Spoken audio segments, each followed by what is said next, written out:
Hello students, and welcome to this video presentation of the interwar period between World War I and World War II.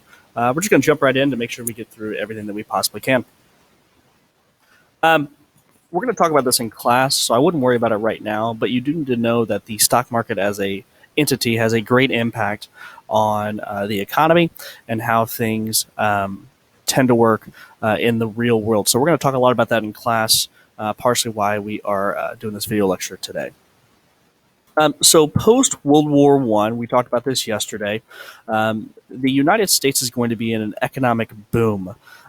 We are going to see a tremendous amount of growth and prosperity because although we supplied most of the world with things that they needed during the war, we ourselves were not destroyed in any way by the war. Now, we lost soldiers, we lost materials, that kind of stuff, but German troops were not bombing New York City or Washington, D.C.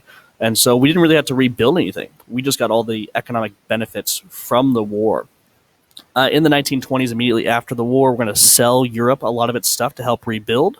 This is going to cause a huge economic boom in the United States as more people have much more better paying jobs, and those better paying jobs are causing them to spend a lot of money. That money is then being spent to create more jobs. This overall kind of economic boom is going to lead to a huge explosion in something known as the stock market. Again, something we are going to discuss in class. But that stock market is going to increase by 400% in the 1920s. Now, this is an amazing achievement because, for the most part, the stock market's only going to increase by about 10% a year. So, over the course of a decade, you can expect 100% growth. Well, the stock market was increasing by 4 times that amount. Lots of Americans started getting into the stock market because they thought it was a great way to make money very quickly. And there are going to be some Americans that are going to make a lot of money quickly and become very rich. This is going to cause a huge confidence boom in the stock market, and a lot of average Americans are going to get involved. However, even though everything kind of looks really great on the surface, underneath, things aren't necessarily the best in the United States. Most of the money that is being generated is going to the wealthiest individuals in the United States, the top 1%. By the absolute peak of the 1920s, the top 1% are going to own about 20% of all the wealth in the country. Most Americans are going to buy all their new consumer goods on something that is recently being created called credit. This is much like a credit card that you would think about today.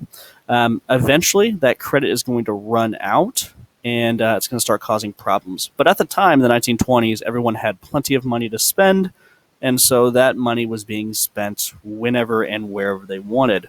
This causes what's known as a positive economic cycle that we'll talk about in class. In 1929, everything's going to kind of come to a head.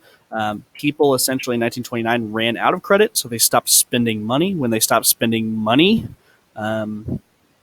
companies and factories started shutting down. When companies and factories started shutting down, people got nervous and started selling all their stock in those companies. On October 29th, 1929, we have something known as Black Tuesday, which is also known as the stock market crash of 1929. This is going to be the official start of the Great Depression.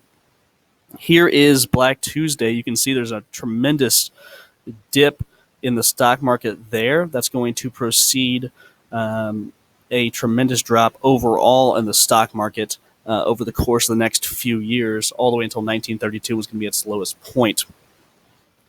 This stock market crash is going to lead what's known as the Great Depression in the United States history. A depression, a period of extended and severe decline in the nation's economy marked by low production and high unemployment. This is going to be known as a negative economic cycle, and there's some of the stats that you can see in relation to how bad this depression was. If you thought our little recession that we had in 2008 to 2012 was bad, the highest unemployment it got to was about 10%. In the United States in 1933, we're looking at 25% unemployment. Here's kind of how a negative economic cycle works. We'll talk about that more in class. But essentially what you need to know is people ran out of money. When people stop buying things, they don't have any money. Factories shut down. When factories shut down, they fire people. When people are fired, they can't spend money anymore because they don't have any, and the cycle continues downwards. Initially, the government is going to make zero response to the Great Depression. The government's going to be led by a man named Herbert Hoover, who's going to believe in something known as laissez-faire government, or the belief that the government should stay out of the economy. As the Great Depression got worse and worse, again, look, 25% unemployment, people start asking Herbert Hoover to do something, to make things better, to do anything. When he doesn't, because he doesn't believe it will do anything, the government has, the people essentially have what we've talked about as a revolution. They elect a different political party to run the country instead of the Republicans. The person they're going to go with is Franklin Delano Roosevelt in 1932, also known, you probably know him a little bit better as FDR. FDR is going to initiate a plan that he campaigned on, known as the New Deal, that he was going to help people in a direct way solve the Great Depression. He believes that government spending can and should cause economic growth. And so he's going to use the power of the government to hire people, to try and prevent the Great Depression from spreading, and then also to prevent future depressions. The 3 R's of the New Deal, relief, recovery, reform, are kind of a big deal in U.S. history. The Great Depression was not only in the United States, it spread around the world. As the United States was the number one kind of supplier of goods to those recovering from World War I, when the United States couldn't provide help anymore to other countries, especially the imperial powers, those imperial powers collapsed because they were not ready to be on their own yet. When the imperial powers collapsed, all their colonies collapsed with them. This is going to lead to a global depression. Probably the hardest hit country by this Great Depression outside the United States is going to be Germany. The United States is going to be providing lots of money to Germany to help them out to recover. If you remember kind of the Treaty of Versailles that we just talked about, the United States' goal was to try to help Germany as much as possible to make them a trading partner. So we were doing that. However, in the 1930s, when the money ran out to give to Germany to help them out, Germany's economy collapsed. They're going to hit 35% unemployment, hyperinflation, and have a massive depression in their country. Much like what you see in the United States, when people get angry with the government for not helping them, for not doing what they need to do to make the people live a prosperous life, people get really angry. That's exactly what happened in Germany as well. When the government wouldn't do what they needed to do, the people turned to more extreme or radical parties to try and take power. One power that was growing in between World War I and World War II was the Nazi Party in Germany, and in Italy, something known as the Fascist Party, led by Benito Mussolini. Kind of the big lesson you need to take away from this is that when there's economic depressions, when there's economic turmoil, when people don't have enough food to eat, that kind of stuff, strong men, strong leaders tend to take advantage of those situations and gain power.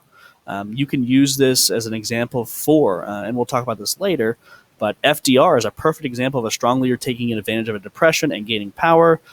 Adolf Hitler is going to take power in Germany. Benito Mussolini is going to take power in Italy. And again, Vladimir Lenin is another perfect example in Russia in the decades prior to this. So what you kind of need to take out of this is the fact that the economic depression is going to be a direct cause, going to be a direct result of the end of World War I. That economic depression then is going to help cause the rise of some very powerful individuals around the world who are going to lead us into our next unit, known as World War II. All right, make sure that you go ahead and finish these notes and that you do your quiz tonight. Have a great day.